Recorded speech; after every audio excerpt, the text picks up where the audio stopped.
We are back. We are back after a long rut of not reading. Like I've been reading, but not as consistent.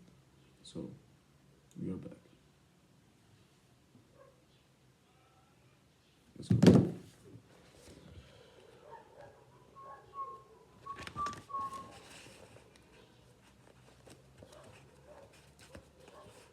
Attachment to what you don't really want. Sometimes your dreams for your life are adopted from other people's reference. In other cases, determine you determine what you want and you outgrow your old ambitions ambitions. Sometimes we fight endlessly to try to force ourselves to want something that we do not really want, and it always leaves us empty because it isn't genuine desire. It isn't genuine desire. This is different than lacking motivation or experiencing resistance. Our inability to perform is not based in fear or lack of skill. It is based in an inherent inherent knowing that this is not what we want for our lives, and perhaps we're feeling lost or unable to change our path. When you find yourself struggling with something, you have to ask yourself, do I actually want to do this? Do you want the job, or do you just like how the title sounds? Are you in love with a person, or do you like the idea of the relationship? Are you still holding an outdated idea of what your greatest success will be, and if so, what would it look like to let that go? What would it look like? What would it look like to let that go?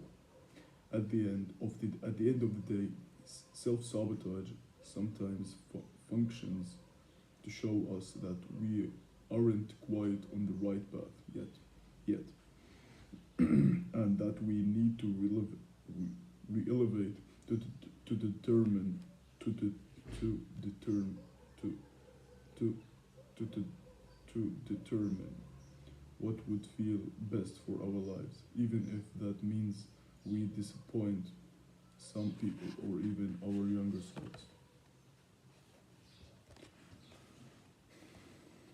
We do not we do not have to live the rest of our lives trying to achieve some measure of success we thought we was ideal when we were too young to understand who we even were. Our only responsibility is to make decisions for the person we have to become. How to resolve this? Be willing to accept that maybe your success story doesn't look the way that you once thought it might. Maybe the kind of success you're really hungry for to feel to feel at peace each day, or making your life about travel instead of work. Maybe it is about having thriving friendships or a happy relationship. Maybe the business you got into 10 years ago isn't the business you want to be for forever, to be in forever.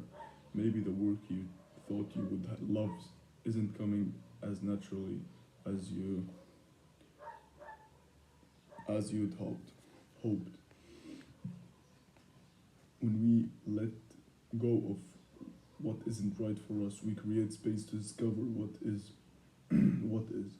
However, doing doing so requires the tremendous courage to put our pride aside and see things for what they really are. Judging others. We all know the gossiping, gossiping or judging other people's lives and choices it is not a healthy or a positive way to connect with others. However, it does far more damage than we realize, as it sets up barriers to our own success. If we feel bad about not being as successful as another person, we might try to find something negative about them to make ourselves feel better, better. If we do that every time we come across a person who is more successful than we are, we begin to associate that level of success with being disliked. When it comes time for us to take action to move our lives forward, we're we're going to resist doing it because becoming more successful will create a breach in our self concept.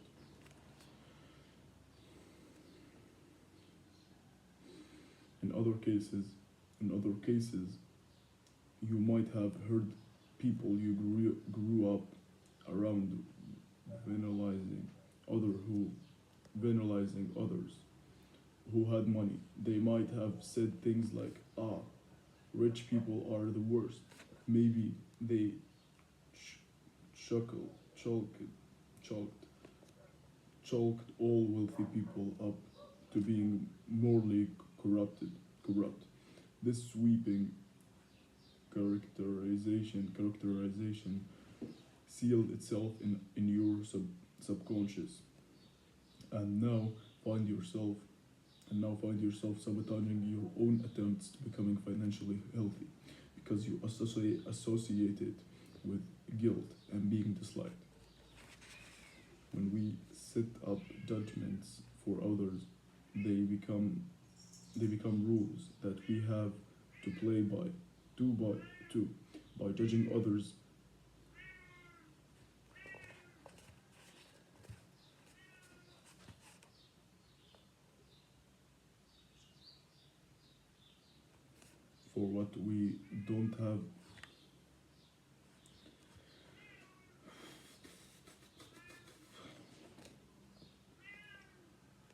for what we don't have or because we envy them, we sabotage our own lives far more than we ever really hurt everybody else. How to resolve this? Many people say that you have to love yourself first before you can love others. But really, if you learn to love others, you will learn to love yourself.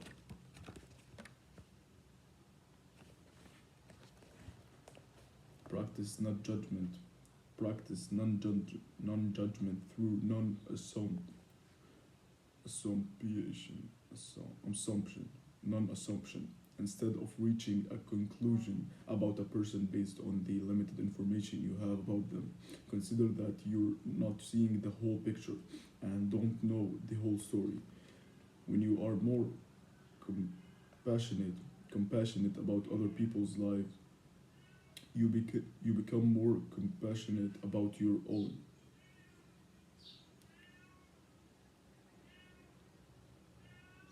When you see someone who has something you want, congrat, congrat, congratulate them, congratulate them. Even if it feels hard at first, it will extend back and open you up to receiving it as well. Pride. Pride is often involved in many of our worst decisions. Sometimes we know our relationship is wrong, but the shame of leaving seems worse than staying. Sometimes we start a business and realize we don't really like it very much or refuse to accept that we need to change or ask for help. In these cases, our pride is getting in the way. We are making decisions based on how we imagine people view our lives, not how they actually are. This is not only inaccurate, but it is also very unhealthy.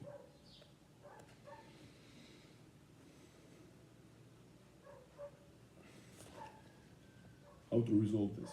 To overcome our attachment attachment to pride, we have to start to see ourselves more holy and honest, instead of thinking what we need to prove to everyone around us how perfect and flawless we are. We can imagine ourselves more realistically as people who despise our weaknesses, are trying our best. In the end, it looks far worse than to hold onto what's wrong because you care about what other people think than it is to let go because that's what's right for you. People will respect you far more if you can acknowledge that you are an imperfect person like everyone else, learning, adapting, and trying your best. In reaching this mindset, you also open yourself up to learning by not assuming you know everything or that you need to seem perfect. You can admit when you're wrong. Ask for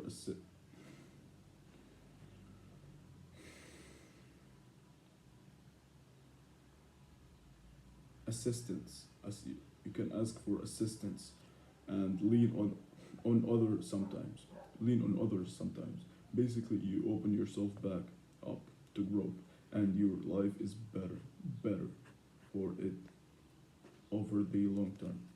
For it over the long term. Guilt is succeeding in a world for in a world of so much pain, horror, horror, horror, horror, and misfortune. Misfortune. Who are we? Who are we to have happy, abundant, abundant, abundant lives? That the that's the thought process that so many people go through. One of the biggest mental barriers people face is the guilt that comes with finally having enough or more what than one need than one needs.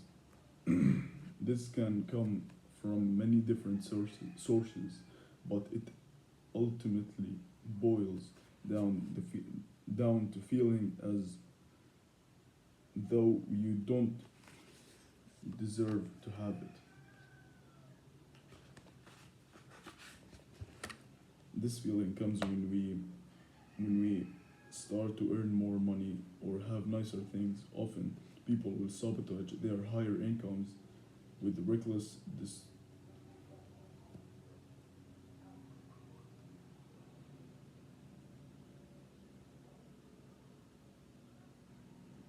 discriminatory.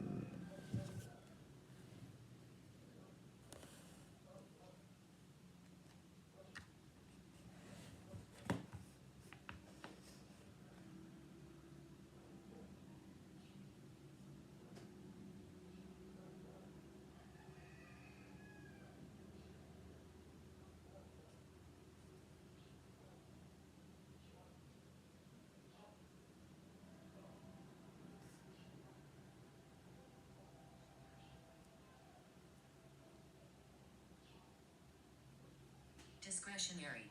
Discretionary. Discretionary. Discretionary. Discretionary. Discretionary. Discretionary. Discretionary spending or by being less vigna-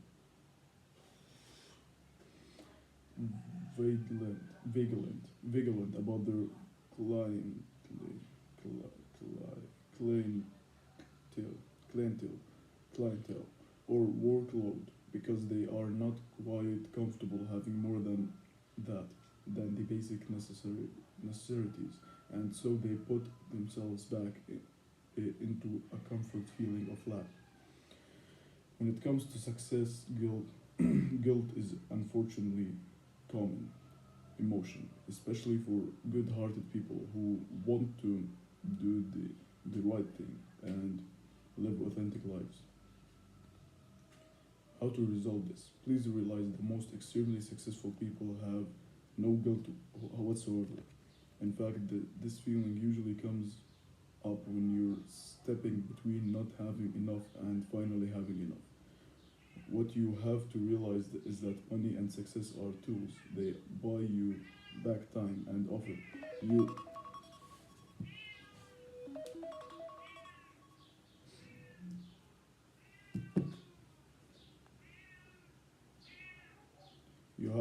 you have the opportunity to help employee influence and change the lives of others instead of looking at your success as a status dif- differentiation differentiation differentiator which will always make you feel bad and uncomfortable. See, uncomfortable. See it instead as a tool with which you can do important and positive things in the world and your own life.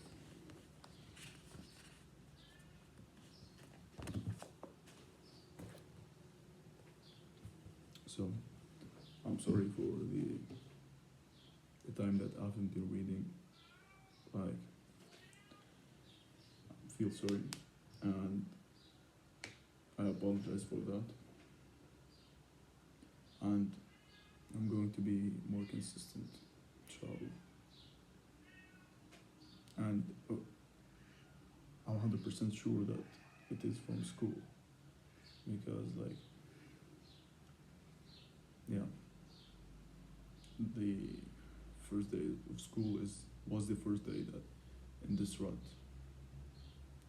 but like I'm going back.